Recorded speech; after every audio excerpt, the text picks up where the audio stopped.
नमस्कार। आज हम बात करने वाले हैं भारतीय संविधान की एक बहुत ही खास शक्ति के बारे में। एक ऐसी शक्ति जो सरकार को तब भी कानून बनाने की ताकत देती है जब विधानमंडल काम नहीं कर रहा हो। जी हाँ, हम बात कर रहे हैं राज्यपाल की अध्यादेश शक्ति की, जिसका जिक्र है अनुच्छेद 213 में। और हाँ, कॉम्पिटिटिव एग्जाम्स के लिहाज से ये टॉपिक बहुत बहुत जरूरी है।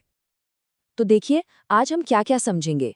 सबसे पहले कि इस शक्ति की जरूरत ही क्यों पड़ती है, फिर ये अध्यादेश होता क्या है, इसे जारी करने की कंडीशंस क्या हैं, इसकी लाइफ कितनी होती है और इस पर क्या क्या कॉन्स्टिट्यूशनल लिमिट्स हैं। आखिर में एग्जाम के लिए जो सबसे जरूरी पॉइंट्स हैं उन पर भी एक नजर डालेंगे।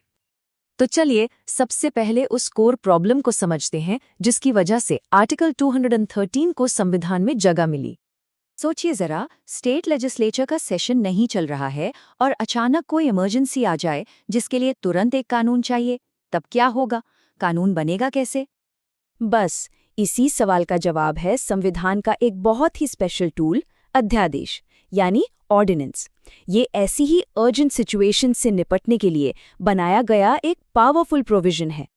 तो आखिर ये अध्यादेश या ऑर्डिनेंस है क्या?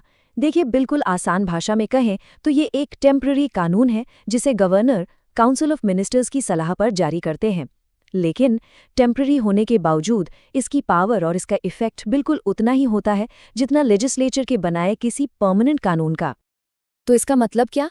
गवर्नर जब चाहें तब ऑर्डिनेंस जारी कर सकते हैं? जी नहीं, बिल्कुल नहीं। अब बात करते हैं उन स्पेसिफिक कंडीशंस की जिनके पूरा होने पर ही इस पावर का इस्तेमाल किया जा सकता है। यहाँ पर दो मेन कंडीशंस हैं और एग्जाम्स में सवाल अक्सर यहीं से आते हैं। पहली कि स्टेट लेजिस्लेचर मतलब विधानसभा हो या विधान परिषद सेशन में नहीं होनी चाहिए, और दूसरी गवर्नर को ये सेटिस्फाई होना चाहिए कि भाई हालात इतने गंभीर हैं कि फौरन एक्शन लेना ही पड़ेगा, सेशन शुरू होने का वेट नहीं किया जा सकता। पर यहाँ एक बहुत बड़ा सवाल खड़ा होता है कि गवर्नर का जो ये पर्सनल सेटिस्फैक्शन है, क्या इसे कोर्ट में चैलेंज किया जा सकता है? और इसका जवाब है हाँ, बिल्कुल किया जा सकता है। ये पावर एब्सोल्यूट नहीं है। सुप्रीम कोर्ट ने DC Wadhwa versus state of Bihar के लैंडमार्क केस में ये एकदम साफ कर दिया था। कोर्ट ने कहा था कि गवर्नर के फैसले का जुडिशियल रिव्यू हो सकता है।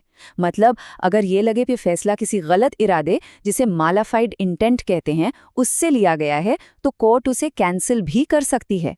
यह चेक बहुत जरूरी है ताकि इस पावर का मिसयूज ना हो, जिसे कई बार ऑर्डिनेंस राज भी कह दिया जाता है। चलिए अब आते हैं एक और बहुत ही इंपॉर्टेंट एस्पेक्ट पर जो एग्जाम्स में खूब पूछा जाता है कि एक ऑर्डिनेंस आखिर कब तक लागू रह सकता है, इसका अप्रूवल प्रोसेस क्या है। देखिए, नियम एकदम क्लियर हैं। जैसे ही लेजिस्लेचर का सेशन दोबारा शुरू होता है, इस ऑर्डिनेंस को सदन के सामने रखना कंपलसरी है। और यहीं पर खेल में आती है एक टाइम लिमिट, 6 हफ्ते।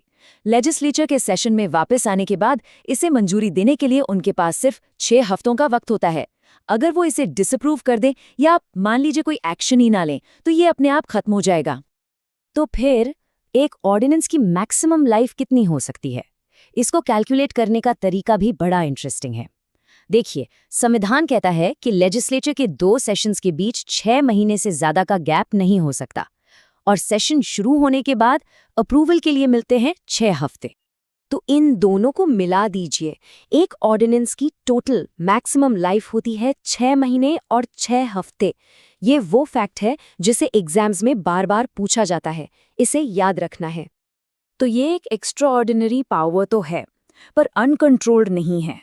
कॉन्स्टिट्यूशन इस पर कुछ क्लियर लिमिट्स भी लगाता है, जो एक तरह से चेक्स एंड बैलेंसेस का सिस्टम बनाते हैं।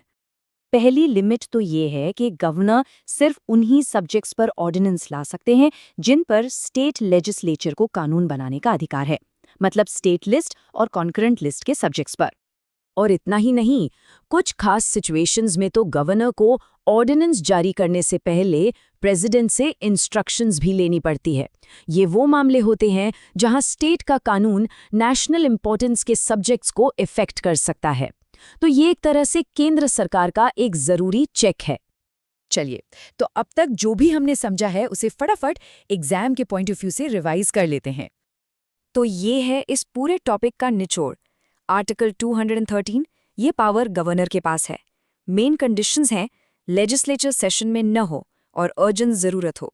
अप्रूवल विंडो है 6 हफ्ते, मैक्सिमम लाइफ है 6 महीने और 6 हफ्ते, और लैंडमार्क केस है डीसी वधवा वर्सेस बिहार, जो जुडिशियल रिव्यू की बात करता है। और आखिर में एक सवाल जो सोचने पर मजबूर करता है, क्या टेम्पररी कानून बनाने की ये पावर सच में सिर्फ इमरजेंसीज के लिए एक ज़रूरी टूल है, या फिर ये लेजिस्लेटिव डिबेट से बचने का एक रास्ता भी बन सकती है? इस पे सोचिएगा ज़रूर।